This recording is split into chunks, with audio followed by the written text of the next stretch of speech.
which are in effect the police. They're the police of racing. I've spent my entire working life in racing because if you leave school at 12, not even completing Form 2 or Year 8, you don't have really good career choices. I don't think that's rocket science, that's just a fact. So working with horses was very therapeutic. You also work 7 days a week, so there's no time for self-indulgence, drugs, alcohol. Sure, they're an option, but I'm one of the lucky ones because I had a good mother. My mum knew what had happened to me, and if you think of any mother with any credibility and pride,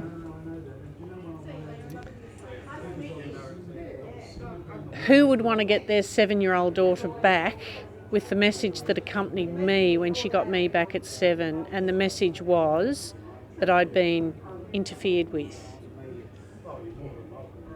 So she is a victim, a secondary victim, because like the sexual clergy abuse in Ballarat, which is where I live, so I'm now privy to a lot of the stories on a personal level.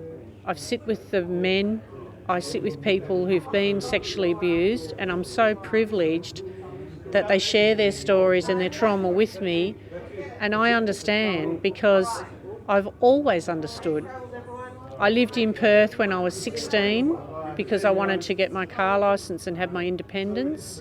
I bought a car and I drove home, but part of living in Perth was living boarding with a beautiful family of 10 children, and the father was an alcoholic.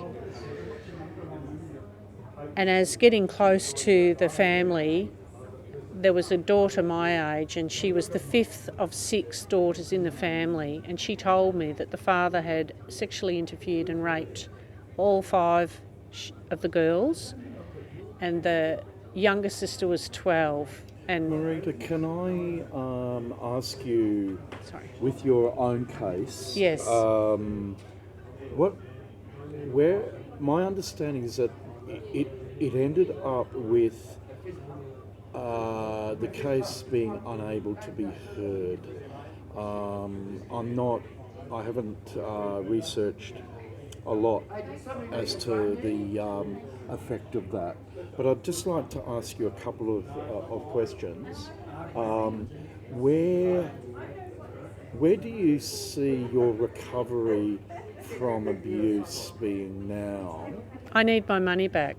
I put my money where my mouth was. Right. There was no court case. Right. I paid to not be heard. Right. Hold on, I'll just...